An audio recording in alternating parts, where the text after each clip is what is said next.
வணக்கம். 12 மணி செய்திகளை வழங்குவதற்காக நான் ஜெனிஃபர் ஆனந்தகிருஷ்ணன். முதலில் தலைப்புச் செய்திகளை பார்க்கலாம். துரைமுருகன் என்ன கூறினாலும் வருத்தமில்லை என நடிகர் ரஜினிகாந்த் பதில். நட்பு தொடரும் என்றும் சென்னை விமான நிலையத்தில் பேட்டி. மதிப்புக்குரிய துரைமுருகன் நீண்ட கால நண்பர், அவர் எனக்கு ரொம்ப பிடிக்கும். அவர் என்ன சொன்னாலும் நம்ம நட்பு எப்பவுமே தொடரும். நகைச்சுவையை பகைச்சுவையாக்க வேண்டாம் என அமைச்சர் துரைமுருகன் வேண்டுகோள். ரஜினியுடனான நட்பு தொடரும் என உறுதி. எங்களுடைய நகைச்சுவையை யாரும் பகைச்சுவையாய் பயன்படுத்த வேண்டாம். நாங்கள் எப்பொழுதும் போல் நண்பர்களாகவே இருப்போம்.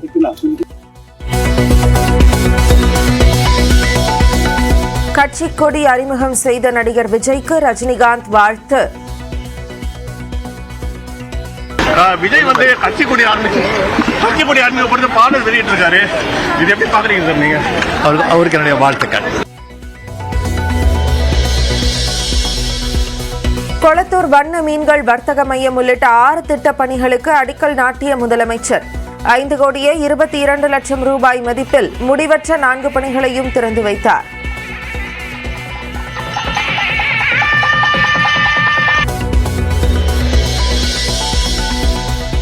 தமிழ்நாட்டில் 25 சுங்கச்சாவடிகளில் செப்டம்பர் 1ஆம் தேதி முதல் உயர்கிறது சுங்க கட்டணம். குறைந்தபட்சம் 5 ரூபாய் முதல் அதிகபட்சம் 150 ரூபாய் வரை உயர வாய்ப்பு.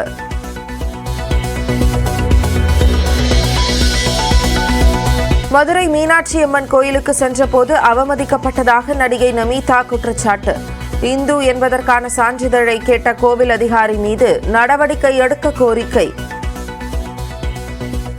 எனக்கு கேட்டாச்சு, உங்க ஹிந்து சர்டிபிகேட் காமிங்க, உங்க காஸ்ட் என்ன அது சர்டிபிகேட் எனக்கு காமிங்க. இன்னைக்கு வரைக்கும் எனக்கு யாரும் இந்த மாதிரி கேட்கவே இல்லை. ஏன்னா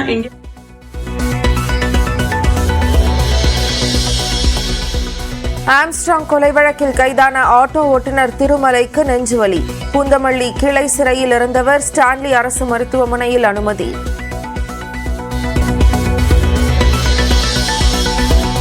சென்னையில் அண்ணா அறிவாலயத்திற்குள் 2 பீர் பாட்டில்களை வீசியதாக அதிமுகவை சேர்ந்தவர் கைது. டாஸ்மாக் கடைகளால் குடும்பங்கள் சீரழிவதாக கூறி பீர் பாட்டில்களை வீசியதாக வாக்குமூலம்.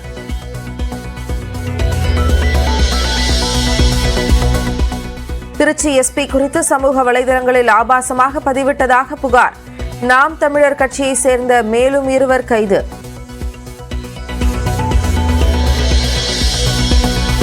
சேலம் மாவட்டம் ஆத்தூரில் ஆளில்லாத கடையில் 85,000 ரூபாய் திருடிய சிறுவர்கள். சிசிடிவி காட்சிகளை வைத்து தேடி வரும் காவலர்கள்.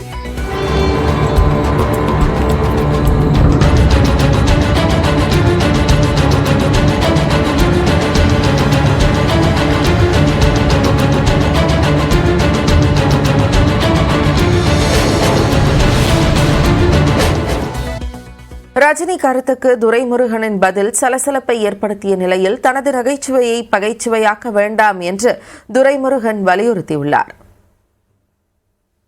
ஸ்கூல் டீச்சருக்கு இந்த நியூ ஸ்டூடெண்ட்ஸுங்க வந்து ப்ராப்ளமே கிடையாது, ஈஸியா வந்து சமாளிச்சிடுவாங்க.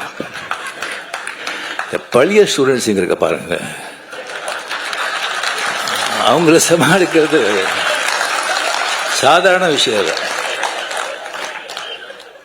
இங்க ஏகப்பட்ட பழைய ஸ்டூடெண்ட்ஸ், நான் அங்க பார்த்து சொல்றேன், ஏகப்பட்ட பழைய ஸ்டூடெண்ட்ஸ். அது சாதாரணமான பழைய ஸ்டூடெண்ட்ஸ் இல்லை,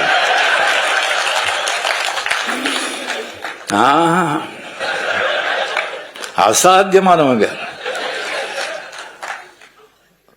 எல்லாருமே வந்து ஃபெயில் ஆயிட்டாங்க. இல்ல ஒரு ரேங்க் வாங்கிட்டு அந்த கிளாஸை விட்டு போக மாட்டோம்னு உட்காந்துருக்காங்க.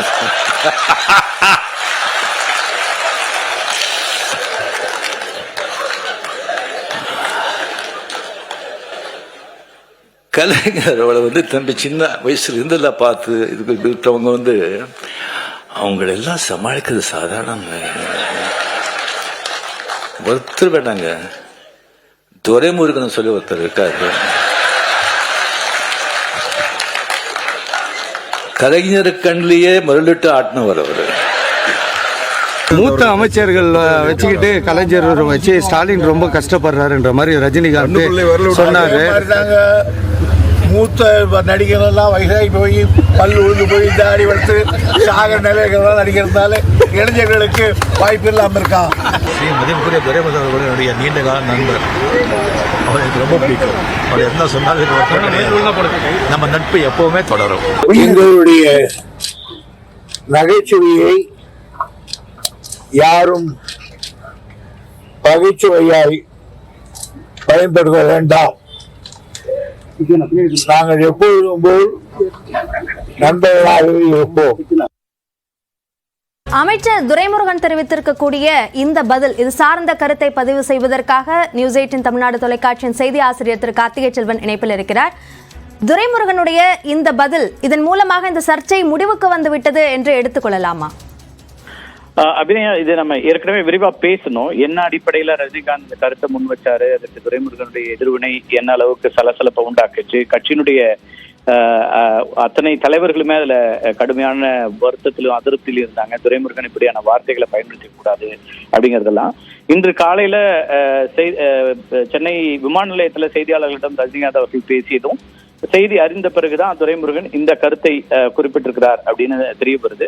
அவரு நம்ம செய்தியாளர் செல்வம் குறிப்பிட்டது போல அங்க விஐடி பல்கலைக்கழகத்தில் நடைபெறக்கூடிய கலைஞருடைய நினைவு நாணய வெளியீடு அந்த நூற்றாண்டு நிகழ்வு ஒன்றுலதான் அவர் பேசிக் கொண்டிருக்க போது ரஜினி அவர்களுடைய கருத்து பற்றிய செய்தியும் அவருக்கு போய் சேர்ந்தது. ரஜினி விமான நிலையத்தில் இப்படி சொல்லியிருக்கிறார் அப்படின்னு தெரிஞ்ச பிறகு அவர் வந்து இந்த தன்னுடைய பதிலை குறிப்பிட்டிருக்கிறார். நகைச்சுவையை பகைச்சுவையாக்க வேண்டாம், நாங்க வந்து ஒருவருக்கொருவர் அப்படி பேசிக்கொண்டோம் என்று அவர் குறிப்பிட்டதை சொல்ல முடியுது. இது வந்து இந்த நேரத்திற்கான ஒரு செய்தி என்பதாக தான் தெரியுது. நம்ம இந்த நிகழ்ச்சி முடிச்ச பிறகும் பத்திரிகையாளர் சந்திப்புல அவர் ஏதாவது இது பற்றி விரிவா பேச இருக்கிறாரா அப்படிங்கறத நம்ம பார்க்கணும். அப்படி ஆனால் இந்த கண்டிப்பு என்பது, அதாவது வெறும் அது அவர் பேசிய வார்த்தைகள் அது வெறும் நகைச்சுவையா அப்படிங்கிற கேள்வியும் சேர்ந்தேதான் வருது.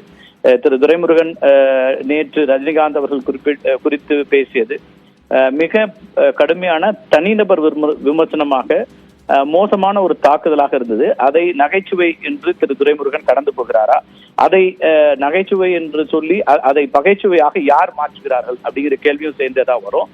இதை பகைச்சுவையாக மாற்றாதீர்கள் அப்படின்னு ஒரு யாரிடம் சொல்றாரு, பத்திரிகையாளர்களிடம் சொல்றாரா இல்ல கட்சிக்காரர்களுக்கு சொல்றாரா, யாருக்கு சொல்கிறார் அப்படிங்கிறது அவர் தான் விளக்க வேண்டும்.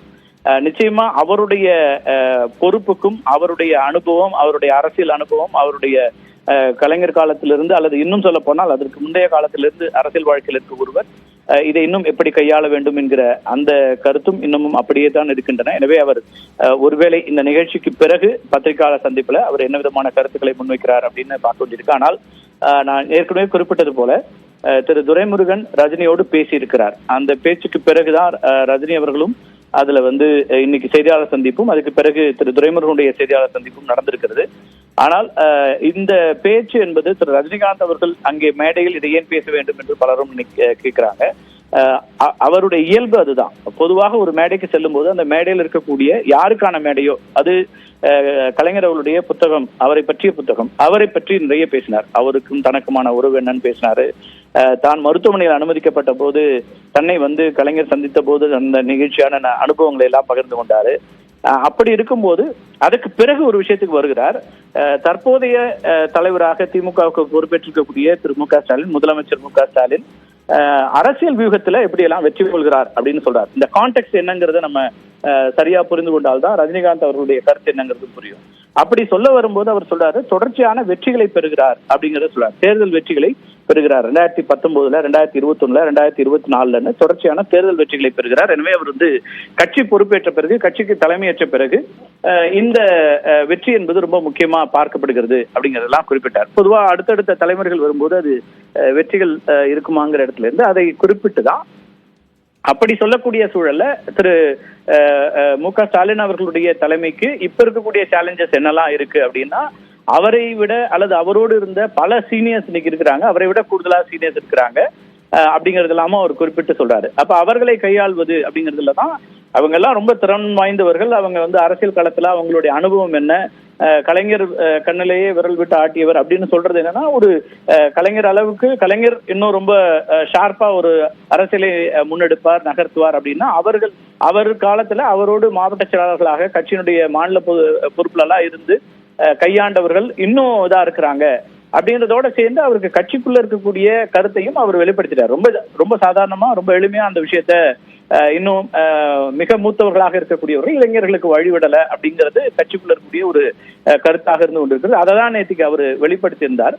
அதை வெளிப்படுத்தியதை விட அவர் அங்க சொல்ல வந்தது முதலமைச்சராக இருக்கக்கூடிய அல்லது திமுகவுடைய தலைவராக அவர் எப்படி சிறப்பாக செயல்படுகிறார், எப்படி கையாளுகிறார்னு சொல்றதுக்கு சொல்லிட்டு தான் hats off to you Stalin சார்னு நிறைவு பண்றாரு. அவர் வந்து அவருக்கான கிரெடிட்டை கொடுப்பதற்கான இந்த கருத்தை அவர் முன்வைத்திருந்தார். மற்றபடி இது வந்து தனிப்பட்ட முறையில யார் ஒருவரும் குறிப்பிட்டதில்லை. ஒருவேளை தனக்கு இருந்த நீண்ட கால நட்பின் அடிப்படையில துரைமுருகன் பேரை அவர் குறிப்பிட்டிருக்கலாம். பெயர் குறிப்பிட்டதுனால திரு துரைமுருகனும் அதுல வந்து தனிப்பட்ட முறையில காயப்பட்டு அல்லது தான் விமர்சிக்கப்பட்டுட்டோங்கிற இடத்துல இருந்து அதுக்கு ரியாக்ட் பண்ணிருக்கலாம். ஆனால் ஒரு கட்சி திமுக மாதிரியான ஒரு பெரிய பொதுச்செயலாளர் பொறுப்புல இருக்கக்கூடிய ஒருவர் அதற்கு எதிர்வினை ஆற்றியது ரொம்ப கடும் அதிருப்தியை கட்சியினுடைய தலைமையில எல்லா மட்டத்திலும் உண்டாக்கி இருக்கிறது. அதை ஒட்டிதான் இப்போ வந்து திரு துரைமுருகனுடைய இந்த பதிலும் கூட இருக்கு, நகைச்சுவை பகைச்சுவை ஆக்கிடாதீங்கன்னு. ஆனால் இதுதான் நகைச்சுவையா என்பது பலரும் மீண்டும் கேள்வி எழுப்பக்கூடியதாகத்தான் இருக்கு. எனவே அவருடைய முழுமையான பத்திரிகையாளர் சந்திப்பு ஏதாவது நடத்துகிறாரா அல்லது இதுல அவர் என்ன கருத்தை முன்வைக்கிறார் அப்படிங்கிறதெல்லாம் நம்ம பொறுத்திருந்துதான் பார்க்கணும். அப்படிங்க எப்படி இருந்தாலும் இது வந்து கட்சி தலைமையில இன்னும் சொல்ல போனா அடுத்த கட்ட தலைமை உதயநிதி ஸ்டாலின் உள்ளிட்ட இளைஞர்கள் பலரும் வந்து அதை என்டாஸ் பண்றதையும் நம்ம பார்த்திருக்கோம். எனவே இதுதான் தற்போதைக்கு இருக்கக்கூடியதாக இருக்கிறது. நிகழ்ச்சிக்கு இடையில் வந்து அவர் வந்து இந்த கருத்தை ரஜினிகாந்த் அவருடைய பிரஸ் மீட்டோட கருத்துக்களை கேட்ட பிறகு அதுக்கு உடனடியாக எதிர்வினை ஆற்றணும் வந்து பேசியிருக்காரு. அதுக்கு பிறகு முழுமையான பத்திரிகையாளர் சந்திப்பு எதுவும் நடத்துகிறாரா என்பது பொறுத்திருந்து பார்க்கலாம். துரைமுருகன் அளித்திருக்கக்கூடிய இந்த பதிலிலும் சில கேள்விகள் எழுகின்றன என்ற கருத்தை பதிவு செய்திருக்கிறீர்கள். நன்றி திரு கார்த்திகை செல்வன்.